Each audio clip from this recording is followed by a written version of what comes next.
as well. Let's welcome Rachna Vaidya of rachnavaidya.in for a technical check.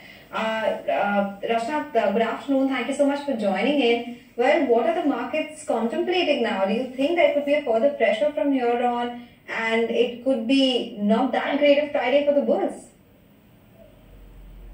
Good afternoon. Thanks for having me here. And yes, I do agree with you that there could be more on the downside in the market. And unless and until we start to rally from a reliable level, from a reliable location, the same thing is going to happen. What happened today is that the rallies may fail only because they have not come from the kind of level that we would like to see the rallies coming from. Say for example, on Nifty, if we check out the support which is reliable, that would be around 25,000 and 24,800.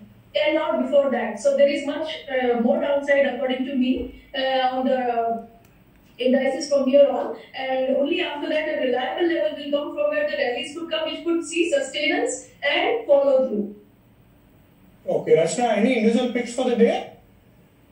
Yeah, as far as the individual picks are concerned, I would like to give a pick on Bajaj Finserv, where we could see further downside. Right now it is at 1911 on futures, and if this breaks down from 1900, then we could go short on this with a stop loss of around 1925, and the target could be 1850. So this is one, and the other could be Unilever in the Unilever, where we can again go short on a breakdown of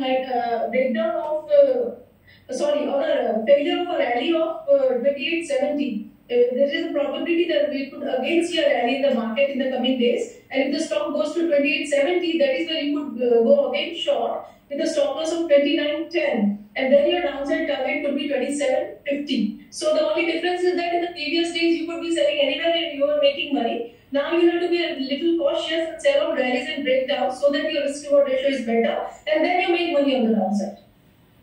Rachna, so you have two sell calls, any buy calls, and also have you had a chance to look at the HDFC Bank chart?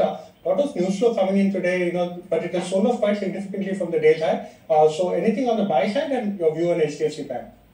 See, with the kind of FII selling pressure that we have been seeing, aided again by accompanied again by the global cues, I don't think the large caps, especially names like HDFC Bank, which have been favorites with FIIs, could be seeing any relief rally or any support over here. So the support that may emerge could only be at around 1640. Right now we are at 1676. So there is much more on the downside according to me in HDFC Bank also from here on, especially because of the sellings from FIIs. And as far as the long ball is concerned, one long ball that one could be looking at could be in ONGC. ONGC could be beneficiary as far as the oil on boil is also concerned, and that is why during this pullback, right now when the price is around 295, if one tries to go long in any of the stocks, then this could be one of the stocks that could be in the radar. And if you keep a stop loss of say 290 over here, then you could be looking at a target of 300 and 305. All right, Rachna, thank you so much for joining in today. So those are some technical picks and a technical check on the markets as well. We'll sip into a